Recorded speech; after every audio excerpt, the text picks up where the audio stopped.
Hello, ये है हमारी 6th मंथ की प्रेगनेंसी की पेशेंट। अब इसका ग्रोथ मैं बताती हूँ कि अम्बलाइकस तक रहेगा। 6th मंथ में जो ग्रोथ होती है वो अम्बलाइकस तक रहती है। और फीटल हार्ट साउंड जब भी आपको देखना हो तो एक हाथ से आप ये पकड़ोगे डॉपलर को और दूसरे हाथ से अम्बलाइकस की ग्रोथ के ऊपर आप फील करोगे, तभी आपको हार्ट साउंड बहुत अच्छे से क्लियर जल्दी सुनेंगे।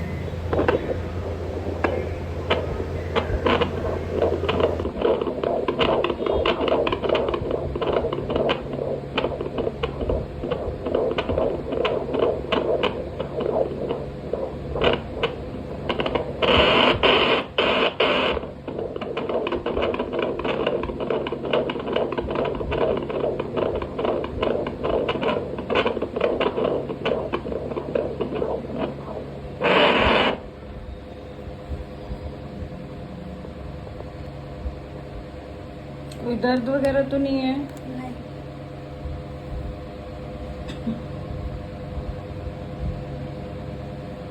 पहले रहा करता था नीचे, अब ठीक अब बिल्कुल ठीक है। हाँ। ठीक है।